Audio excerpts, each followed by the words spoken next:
ध्रुवो गिरीवाश्रयित पिशाच अव ब्रह्माद्वीशो जहि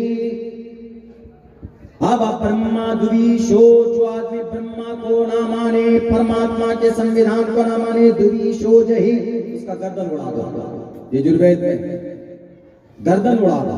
अगर कुरान में यह ऑर्डर होता कि अगर कोई अल्लाह को ना माने, यानी अल्लाह की बात को ना माने, तो उसका गर्दन उड़ा दो, तभी फौरन कुरान करीम के ऊपर लेकर बैठ जाते थे।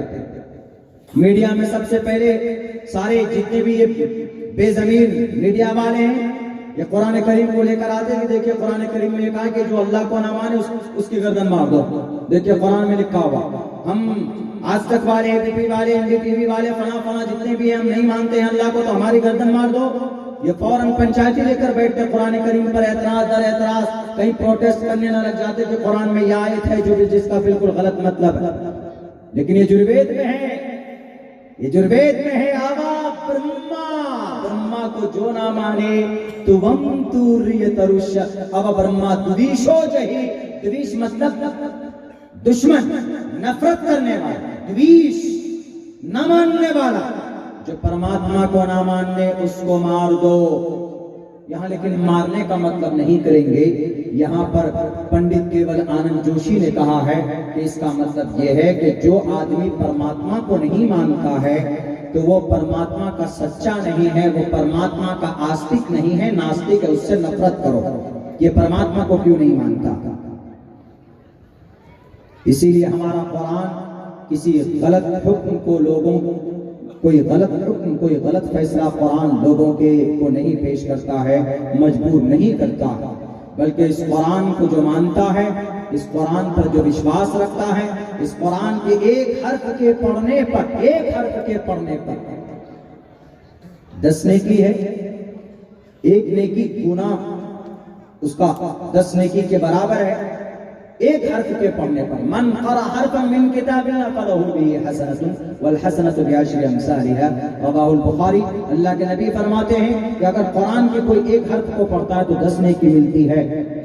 लेकिन अगर कोई अटक कर पढ़ता है कुरान करीम, जुबान मोटी हो गई, जैसे कि अभी आपने मुकालमे में देखा तो बच्चा कह रहा मेरी जुबान मोटी हो गई, हम नहीं पढ़ सकते। उन्होंने कूड़े का रोल प्ले किया था आपके सामने। आप में से भी बहुत से लोग ऐसे होंगे जिनकी जुबान मोटी हो गई, नहीं पढ़ सकते। He is not able to recite the whole Quran, even a single word, एक वर्ड भी नहीं पढ़ सकते वो कुरान करीम के, लेकिन कोशिश करता। He tried to his level best, वो कोशिश करता। अल्हम्दुलिल्लाह लिल्लाहि रब्बिल आलमीन, ऐसे करके अटक कर पढ़ता है कुरान करीम, अटक कर पढ़ता है।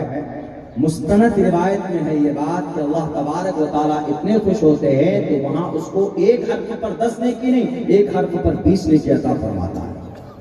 ये है कुरान। मन क़रा हरफन मिन किताबिल्लाह फलहु बिही हसनतुन। तिर्मिज़ी की हदीस में है, भले ये हदीस की थोड़ी ज़ईफ है लेकिन फजीलत बयान कर सकते हैं।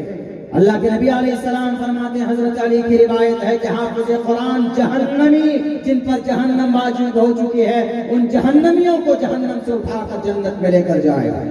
ये पावर है किसी में, दुनिया के किसी उद्योगपति में किसी में नहीं है, दुनिया के किसी मालदार में, दुनिया के किसी डीएम को, सीएम को, पीएम को, प्राइम मिनिस्टर को, राष्ट्रपति को।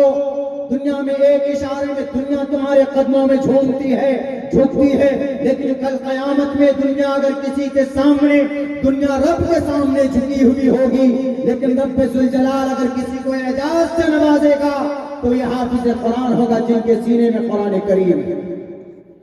और अल्हम्दुलिल्लाह कल कयामत में नहीं, इस जमीन पर भी दुनिया के सुपर पावर ताकत को अगर किसी ने झुकाया तो हमारे हाफिज कुरान। आपको शायद नहीं मालूम है, 466 दिन तक जंग हुई, 60,000 टन RTX यानी बारूद बम की शक्ल में बरसाया गया। ऑफिशियली 47,000 लोगों को शहीद कर दिया, मार दिया, कत्ल कर दिया, मर्डर कर दिया। और अनऑफिशियली रिपोर्ट 65,000 लोगों को शहीद किया। और आपको शायद मालूम हो, सरजमीन अंबिया की गजा पट्टी की बात कर रहा। एक तरफ टेक्नोलॉजी है, एक तरफ यहूदियों की आयरन डोम है, एक तरफ दुनिया की 2 बड़ी ताकत अमेरिका और दूसरे नंबर पर इसराइल। इन दोनों ने 466 दिन तक बमबारी करते रहे, तकरीबन 18,000 दूध पीते बच्चों को शहीद किया है। मेरी जुबान पर यह आंकड़ा मेरी तरफ से नहीं है, और हार्वर्ड यूनिवर्सिटी की लिस्ट उठाकर देखिए, 18,000 बच्चों को शहीद करने वाले इस्राइल के जालिम जल्लाद को, ये टेररिस्ट और आतंकवाद लोग एक तरफ आयरन डोम, एक तरफ टेक्नोलॉजी और मादी एतबार से एकदम आरास्ता दुनिया को एक चुटकी के अंदर में वो मुसीबत में डाल सकते, लेकिन अगर उनको किसी ने धूल चटाया है तो सरजमीन गजा पट्टी के 5,000 नौजवान, और उन 5,000 नौजवानों में 3,500 नौजवान हाफिज कुरान है, जिनके सीने में कुरान है। हमें कभी उम्मीद है कि इसी कुरान की बरकत से आज इन जालिम यहूदियों को मजबूर किया, वो आज सरजमीन गजा पट्टी छोड़कर भागने पर मजबूर हो गए। आज भी इस कुरान करीम की वाज़ेह और खुली ताकत आपको देखनी है तो तारीख उठाकर पढ़िए, डरिए मत। लोग बदनाम करते रहे, अरे नहीं वो तो टोपी और दाढ़ी वाले हैं, सर पर बंदूक है, तीर है, तपंग है, ये है वो है। अभी जब सीज फायर का ऐलान हुआ तो जब वहां से 100 तकरीबन होस्टेज यानी किडनैप करके जो उन हमास के नौजवानों ने रखा था इस्राइली को, जब उनको रिलीज किया तो पता उनको लिफाफे दिए, लिफाफे। वहां की जो एक सहाबी लेडी थी, उन्होंने लोगों के सामने आकर के कहा कि दुनिया तो परेशान है टोपी दाढ़ी वालों को आतंकवाद कहने में, लेकिन वो आतंकवाद नहीं है। मैं 466 दिन तक उनके कैद में रही हूं, और वो एक नहीं बल्कि 30 होस्टेजेस को रिलीज किया है, छोड़ा है, और उन सबको वो लिफाफे दे रहे हैं, और उस लिफाफे में 3 चीज है। जब वहां की इस्राइली मीडिया ने उसको शाये किया लोगों के सामने में, तो वो लोग दंग रह गए कि हम जिनको आतंकवाद समझते हैं वो आतंकवाद तो नहीं है, हम जिनको मुतशद्दिद समझते हैं कि टोपी पगड़ी दाढ़ी लंबे कुर्ते वाले शायद आतंकवाद होते।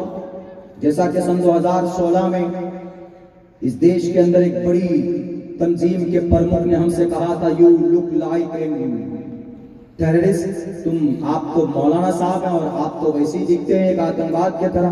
हमने कहा कि मौलाना आतंकवाद नहीं होते, आलिम आतंकवाद नहीं होते। उस बेस को तो बदनाम किया गया, वरना ये मुशर्रा और ये तकवे वाले के लिबास है, यूनिफॉर्म है, उनको बदनाम किया गया। वह एक लंबी गुफ्तगू थी 1-1.5-2 घंटे की, तो पता वो लिफाफे थे, उस लिफाफे में क्या है, उसमें 3 चीज है। एक तो सबसे कीमती, अगर लेडीज है तो उसके लिए नेकलेस, गले का हार दे रहे हैं, तोहफा ये लेकर जाइए।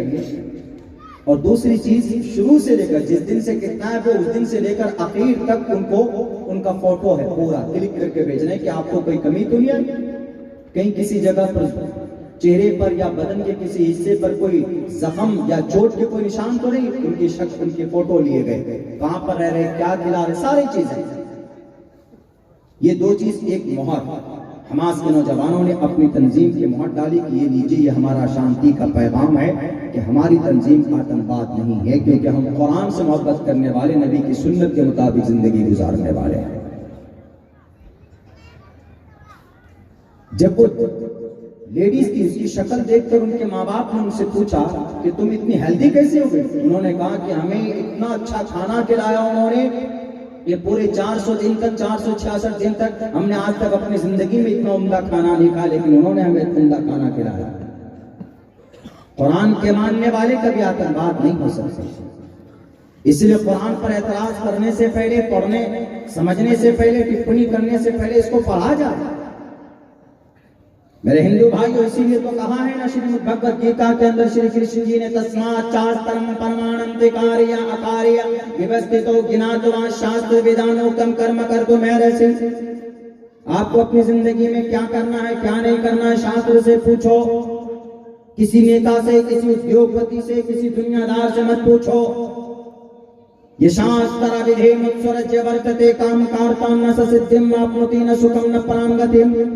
जो इंसान अपने शास्त्र के हिसाब से ईश्वर को नहीं मानता है वो इंसान दुनिया में सुख नहीं पाएगा, मरने के बाद न पराम गतिम, परम पद को तो पा ही नहीं सकता।